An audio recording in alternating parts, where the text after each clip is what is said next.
The day after this accident, there are a lot of questions about that engine and also the inspection procedure surrounding that engine. Meanwhile, as you said, that pilot is being praised. She was down one engine. She had a hole on the side of the aircraft, but she managed to land safely.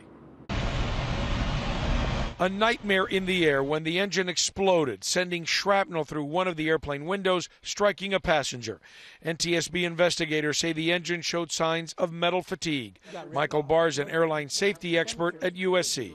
It just, from the NTSB, said it came off of the nub being right next to the core of the engine.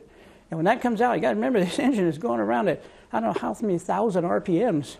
So when one blade comes off, it just tears everything up inside an engine. Flight 1380 was 20 minutes into the flight from New York City to Dallas when it all happened.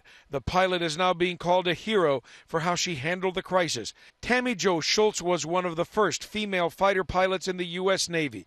With the cabin rapidly depressurizing, she took action. She did a great job because she wanted to be a controlled maximum descent, because she wants to get from high altitude where there's hardly any oxygen to less than 10,000 feet.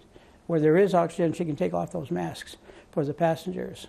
And that's why she was going down so fast. And now begins a thorough investigation. The 737 is a workhorse of the Southwest fleet and of many other airlines. Investigators will try to learn if there is a bigger problem with these engines. They're going to look at the inspection process of Southwest. And if they were doing it properly by the FAA regulations, they're going to look at the regulations themselves to see whether or not they're adequate to have caught a progressive metal fatigue. Now, part of the engine was actually found 70 miles away from the airport where they landed, and other fragments were also discovered today in different locations. The NTSB is going to look at all of this to try to figure out exactly what happened.